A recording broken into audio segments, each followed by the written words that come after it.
বড় আশ্চর্যের ব্যাপার, কিতাবের মধ্যে লেখেন ওই মহিলা কবরের মধ্যে যখন ঘুমাইছে,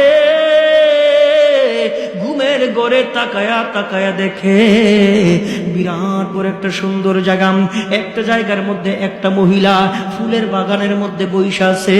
ওই ফুলের বাগানের মধ্যে মহিলাটা বসা, ওই মহিলাটার মাথার মধ্যে একটা পাখি দুইটা ডানা দিয়া মহিলাটারে বাতাস করতেছে।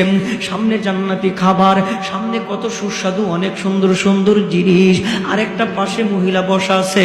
ওই মহিলার মাথার মধ্যে একটা পাখি, ওই পাখিটা ঠুকরিয়ে ঠুকরিয়ে মাথার মগজগুলি খাচ্ছেন।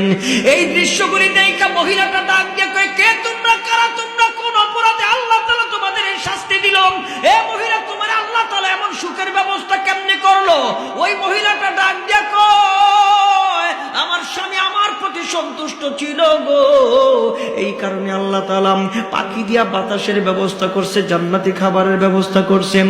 আরেকজন মহিলা ডাক দেখে, আমার বাড়ি অমুক জায়গায়, আমার স্বামীর কথা আমি শুনি নাই, আমার স্বামী আমার প্রতি অসন্তুষ্ট ছিল, এই কারণে আল্লাহ তাআলা গজব হিসাবে ওই পাখি দিয়া আমার মজগুলি খাওয়াইতেছেন।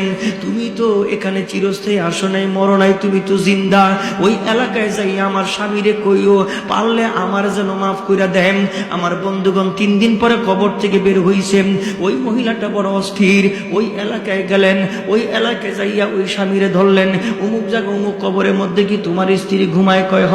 তোমার স্ত্রী মারা গেছে কত বছর? কয় এত বছর। তোমার স্ত্রী কেমন ছিল? কোনো কথা কয় না।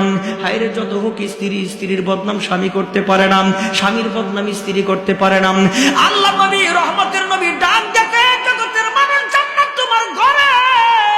স্বামী মারা গেলে স্ত্রী যদি আল্লাহ স্বামীটা ভালো ছিল, আমি স্বামীর প্রতি সন্তুষ্ট ছিলাম, এতটুকুন কথা বলার সঙ্গে সঙ্গে আল্লাহ তাআলা স্বামীর কবরটারে জান্নাতের বাগান বানায় দিব। স্ত্রী যদি আগে মারা যায়, স্বামী যদি কয় আল্লাহ স্ত্রীটা বড় ভালো ছিল, সন্তুষ্ট ছিলাম, আল্লাহ তাআলা স্ত্রীর কবরটারে জান্নাতের বাগান বানায় দিব। আরো জোরে কন।